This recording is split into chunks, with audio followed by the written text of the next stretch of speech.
Delta का कितना डर। स्वागत आप सभी का हमारे खास कार्यक्रम में। आपके साथ मैं हूं घनश्याम उपाध्याय। आज हम एक बार फिर से बात करेंगे डेल्टा वेरिएंट के कहर की, इसके लक्षण की और आईसीएमआर की नई स्टडी की।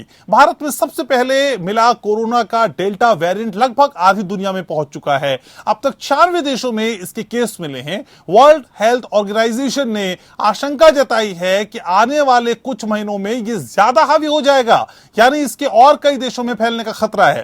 विश्व स्वास्थ्य संगठन का कहना है कि बीते 3 सप्ताह के अंदर ही अफ्रीका में संक्रमण के मामले दोगुने हो गए हैं। डेल्टा वेरिएंट वायरस के अन्य वेरिएंट्स की तुलना में ये 60% ज्यादा तेजी से फैलता है। कोरोना वायरस के डेल्टा वेरिएंट के नए लक्षण भी सामने आए हैं। नई रिसर्च में पता चला है कि अगर आपको मामूली सा सर्दी जुकाम है और नाक से हल्का पानी आ रहा है तो ये डेल्टा वेरिएंट के लक्षण हो सकते हैं। ये रिसर्च ऑस्ट्रेलिया की ग्रिफ्थ यूनिवर्सिटी ने किया है। यहां रिसर्च करने वाली लारा हेरेरो के मुताबिक जैसे जैसे वायरस विकसित हुआ, इसके सबसे सामान्य लक्षण भी बदल गए। रिसर्च के लिए डेटा ब्रिटेन से लिए गए हैं। यहां ज्यादातर केस डेल्टा वेरिएंट के ही हैं। हेरेरो के मुताबिक बुखार और खांसी हमेशा से कोविड के सबसे आम लक्षण रहे हैं। इसके अलावा सिरदर्द और गले में दर्द भी कुछ लोगों में दिखता है, लेकिन नाक बहने की शिकायत काफी कम लोग करते थे। वहीं सूंघने की शक्ति 9वें स्थान का लक्षण माना गया है। आखिर क्यों डेल्टा वेरिएंट के लक्षण बदल रहे हैं, इस बारे में लारा हेरेरो का कहना है कि इंसान एक दूसरे से अलग हैं, हमारे प्रतिरक्षा तंत्र भी अलग हैं। इसका मतलब यह है कि एक ही वायरस अलग अलग तरीके से अलग अलग संकेत और लक्षण पैदा कर सकता है। संकेत वो है जो दिखता है जैसे चकत्ते, लक्षण वो है जो महसूस होता है जैसे गला खराब होना। कोरोना के खतरनाक डेल्टा वेरिएंट के खतरे के बीच खबर यह है कि भारतीय चिकित्सा अनुसंधान परिषद की एक स्टडी में यह बात सामने आई है, जो लोग कोरोना से ठीक हुए हैं और वैक्सीन की 1 या 2 डोज हासिल कर चुके हैं, वो कोविशील्ड वैक्सीन की 1 या 2 डोज लेने वाले व्यक्तियों की तुलना में डेल्टा वेरिएंट के खिलाफ ज्यादा सुरक्षित दिखते हैं।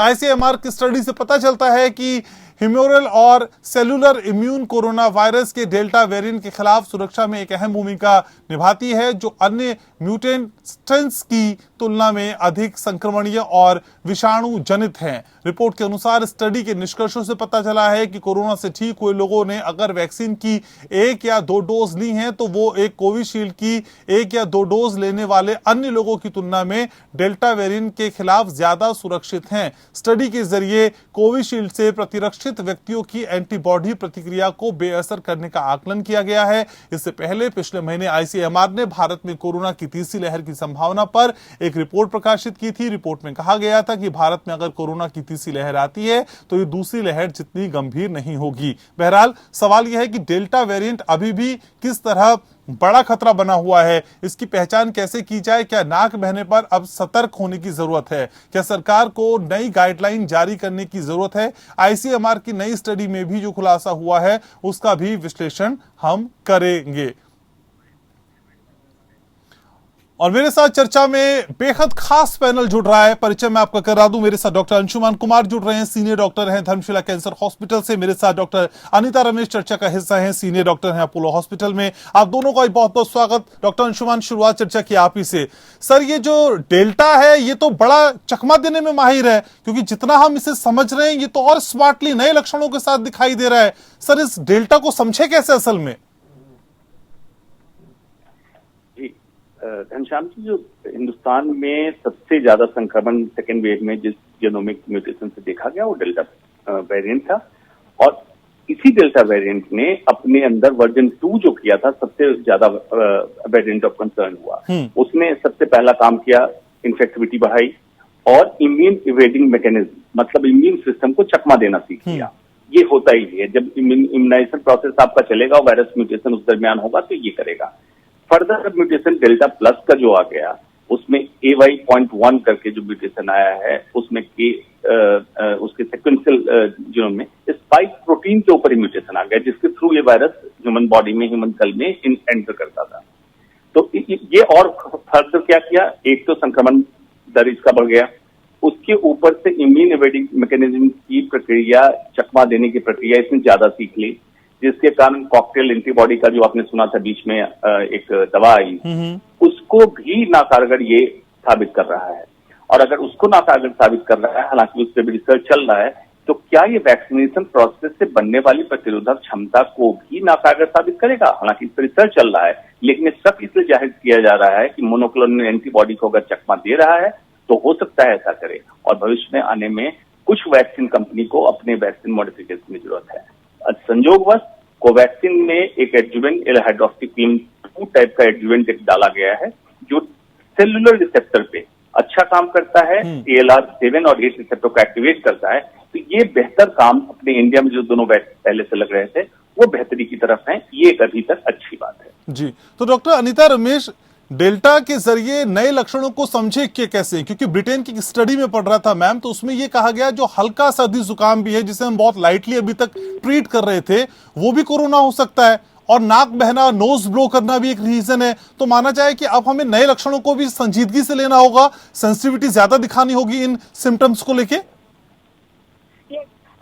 कुछ भी अगर स्मॉल सिम्टम्स होगा, कभी जुकाम होगा, नाक से पानी निकला है और अब उसके साथ साथ खांसी भी आ रहा है, स्मॉल, हम लोग यूजुअली इग्नोर करते हैं, बोलते हैं ठंडा से लगा हुआ है, पसीना से हुआ, ठंडा पानी पिया, आइसक्रीम पिए है, बट उसको नेग्लेक्ट नहीं करना है क्योंकि ये बहुत बढ़िया है। बिकॉज अभी भी दिखाई दे रहा है जो नया म्यूटेटेड वेरिएंट, हमारे पास डेल्टा वायरस कभी दिन से है, बट अभी डेल्टा प्लस जो है, जो B617.1 and 2 दोनों AY1 AY2 दोनों म्यूटेशन आया है, इसमें स्मॉल सिम्टम्स को आपको नेग्लेक्ट नहीं करना है, तो तुरंत डॉक्टर के पास जाना है, इवन बच्चों के लिए, बड़े के लिए। उसके साथ साथ जल्दी से हमको इलाज टेस्ट भी कराना है कोविड टेस्ट के लिए, बिकॉज ये वायरस तेजी से बढ़ते हैं, हाईली विरुलेंट है, एक आदमी से दूसरे आदमी तक बहुत जल्दी स्प्रेड हो जाते हैं, टाइम नहीं देते आपको।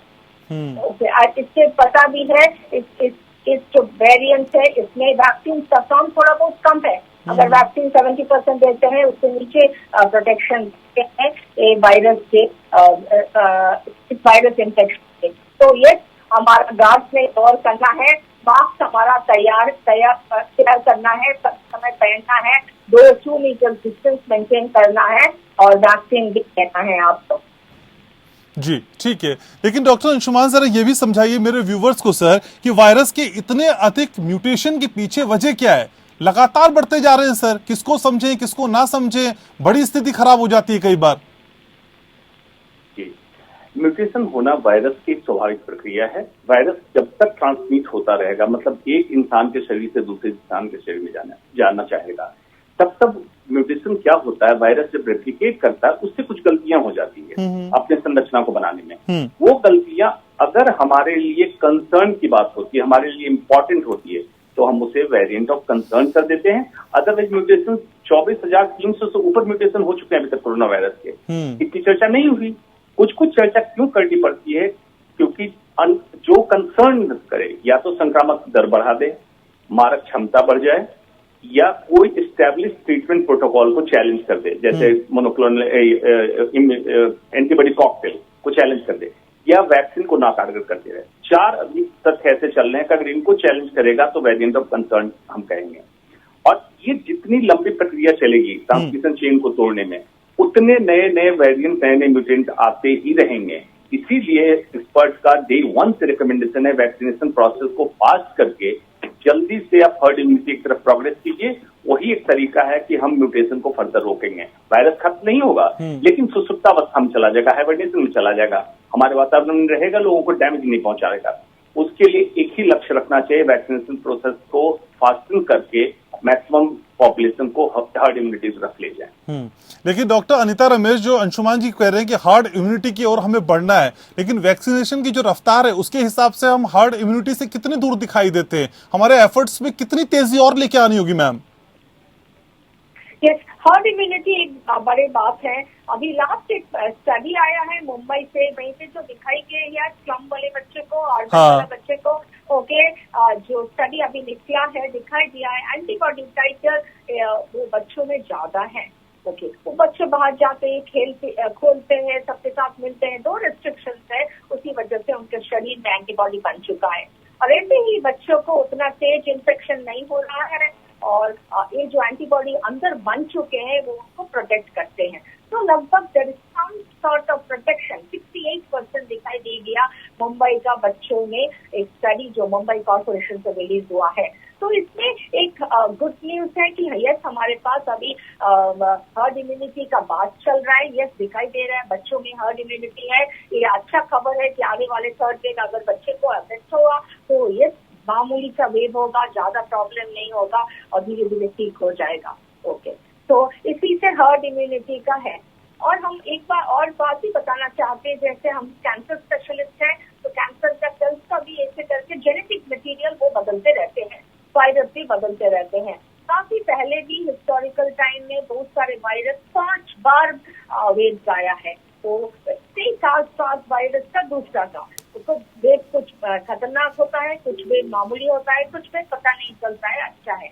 क्योंकि ये जो म्यूटेशन है इसी से कुछ म्यूटेशन अच्छे हैं। म्यूटेशन क्या होता है कि हमारा जेनेटिक मटेरियल है अंदर में, आरएनए डीएनए जो भी बताइए, वो जो जेनेटिक मटेरियल कभी कभी चेंज होता है, एक डेट को चेंज हो गया, वेटेज चेंज हो गया, वो बदलते रहते हैं। आपने कैंसर सेल्स भी ऐसे ऐसे बदलते रहते हैं, इसलिए हमने कैंसर से क्यों डरे हैं, क्योंकि बदल करके दोबारा आ जाते हैं, दूसरा जगह में स्प्रेड हो जाते हैं। उसी समय दवा बदलना है, इलाज बदलना है, बिकॉज पुराना दवा वो काम नहीं करेगा, बिकॉज म्यूटेशन हो गया। तो same application in virus also, virus का भी जेनेटिक मटेरियल बदलते हैं, बदल करके नया नया जेनेटिक मटेरियल, आपको पता है जो वुहान का वायरस था उसके बाद अल्फा आया, बीटा आया, डेल्टा आया, अभी डेल्टा प्लस आया। ये हमारे हाथ में नहीं है, तो हमको क्या करना है, जेनेटिक जीनोमिक टेस्टिंग करते रहना है, म्यूटेशन देखना है, और उसी साथ साथ हमारे पास वैक्सीन भी बनाना है जो एंटीबॉडी बनेगा इसी नया एपिटोप के ऊपर। तो वही है, और कितना वायरस म्यूटेशन होने वाला है पता नहीं है। हमको कैंसर पेशेंट कभी कभी 5 बार 6 बार भी रिलैप्स करते हैं, और हर बार हम लोग मॉलिक्यूलर टेस्टिंग करते हैं। मॉलिक्यूलर टेस्टिंग करने के बाद दिखाई देता है नया एक रिसेप्टर आया, नया पॉजिटिविटी आया, नया दवा देना है। तो इसी हिसाब से स्टोरी चलते रहते हैं। मुझे कैंसर सेम थिंग वायरस में भी चल रहा है हमारा। अभी जो म्यूटेशन है अभी दिखाई दे गया है, कुछ गुड न्यूज जो अभी जो कोवैक्सीन का कल जो रिजल्ट निकला है फॉरेन से, हमारा बना हुआ वैक्सीन गुड 77.8% उसने दिखाई दिया डेल्टा वायरस से ऊपर भी अच्छा काम कर रहा है। और आपने जो ICMR का स्टडी बताया है इसमें और भी अच्छा इंडिकेशन है। क्या है कि अगर आप कोविशील्ड का 1 डोज लिया है, 2 डोज लिया है, उसके साथ साथ आपका कोविड इन्फेक्शन भी हुआ है, इसी में दिखाई दे रहा है योर चांस ऑफ इम्यूनिटी। बिल्कुल डॉक्टर अनीता रमेश, और ICMR की इसी स्टडी पे हम विस्तार से चर्चा करेंगे। डॉक्टर अंशुमान, आपके पास मैं इस स्टडी को लेकर आना चाहूंगा।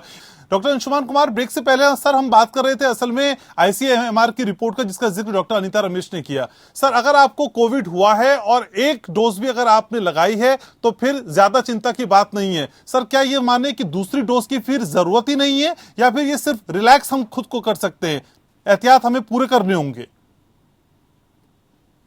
लंका जी देखिए, कोई भी स्टडी होती है उसका एक तथ्य क्या होता है, कंट्रोल ग्रुप माना जाता है अनवैक्सीनेटेड अनइंफेक्टेड पॉपुलेशन, मतलब जिसको ना कभी कोरोना हुआ है, सीरो सर्वे में कोविड एंटीबॉडी निगेटिव है और इम्यूनाइज नहीं लगा है। उससे हमें कंट्रोल ग्रुप से चेक करना पड़ता है कि जो ग्रुप जिसमें या कोविड का संक्रमण हुआ और 1 डोज भी अगर कोविशील्ड की वैक्सीन लग गई है तो इसके अंदर, इस शरीर के अंदर प्रतिरोधक क्षमता कंट्रोल ग्रुप से बेहतर है।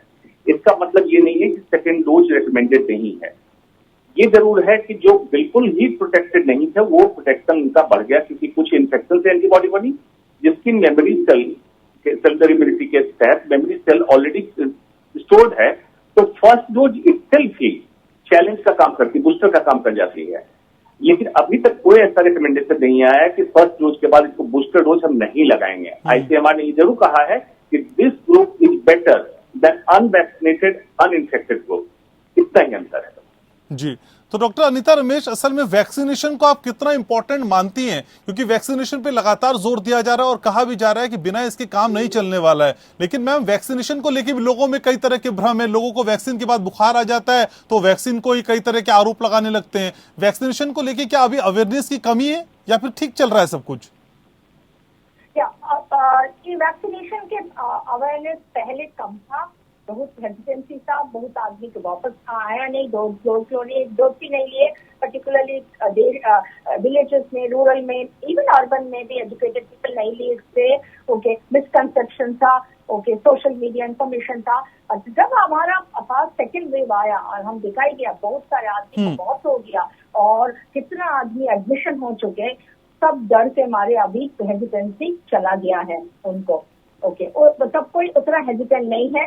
स्टैटिस्टिक्स देखने के बाद हमारे आप लोग जो अवेयरनेस प्रोग्राम कर रहे हैं टीवी के बाद, न्यूज में, चैनल में, सब अभी हेजिटेंसी बहुत सारे कम है। प्लस गवर्नमेंट, स्टेट गवर्नमेंट का जो ड्राइव है, door to door vaccination open कर रहा है, फ्री वैक्सीनेशन इंसेंटिव भी दे रहा है, उसी वजह से वो काफी कम हो गया। बट हमारे पास अभी डेटा है 40 crore of Indians has already been vaccinated, जहाँ पे हमारा 1.3 बिलियन पॉपुलेशन है। तो ये बढ़िया बात है। और काफी वैक्सीन पर भी कभी कभी शॉर्टेज होता है, बट कभी कभी अभी नया बहुत सारे कंपनीज आ रहे हैं, तो वैक्सीन इज सॉर्टेड आउट। तो हेजिटेंसी कम है। आप जो बताया है, ये थोड़ा दर्द हो सकता है, बुखार हो सकता है, ये पहले हमारे साथ मिसकंसेप्शन था, बट ये बच्चों में भी होते हैं जो बच्चों का वैक्सीन लेते हैं। बट धीरे धीरे ये भी दूर हो गया है कि वो मामूली बुखार और दर्द के लिए आपको वैक्सीन छोड़ना नहीं है, वैक्सीन लगातार टर्म पे लगाना है। और आपका वो कंटिन्यूएशन जो बात कर रहे हैं, yes, I agree with doctor Anshuman कि हमको 2 डोज किसी हिसाब से भी लेना है। जरूरी है, ये नहीं है कि हमारे पास वैक्सीन। तो अभी क्या गाइडलाइंस है, अगर आप फर्स्ट डोज लिए हैं, उसके बाद आपका कोविड वायरस इन्फेक्शन हो गया, 3 महीना के बाद आपको जरूरी है सेकेंड डोज लेना ही लेना। और अगर आप 2 डोज ले चुके हैं, उसके बाद भी आपको इन्फेक्शन हो, ओके, नो प्रॉब्लम, कंटिन्यू। इस वैक्सीन से क्या फायदा मिलता है कि हमारे पास इनका एंटीबॉडी टाइटर अच्छे से बनते हैं। हम गारंटी से नहीं बोल पाएंगे कि वायरस दोबारा करेगा, बिकॉज म्यूटेंट स्ट्रेन आ रहा है, ब्रेक थ्रू इन्फेक्शन होगा ही होगा। तो बस अभी बच्चे बोल सकता है, अगर आपके पास वायरस इन्फेक्शन हुआ तो वो मामूली होगा, आपको सीवियरिटी कम होगा, शायद आईसीयू का जरूरत नहीं है, वेंटिलेटर का जरूरत नहीं है, उतना ऑक्सीजन का भी जरूरत नहीं है। तो मॉडरेट इन्फेक्शन, मीडियम इन्फेक्शन से आप बाहर निकल आ सकते हैं। और इस अगर वैक्सीनेशन साथ साथ को भी आपको कोविड इन्फेक्शन हुआ तो दिखाई दिया आपका शरीर के अंदर ह्यूमरल एंड सेलुलर एंटीबॉडी, जो डॉक्टर अनुष्मान ने बताया है, तो ज्यादा, और it is a protection, because आपके अंदर आपको नॉर्मल वायरस के लिए भी प्रोटेक्शन है, प्लस आपको ब्रेक थ्रू इन्फेक्शन हुआ, उसके साथ साथ डेल्टा और नया वाला म्यूटेंट से भी आपका इम्यूनिटी बढ़ चुके हैं, तो you are very much protected.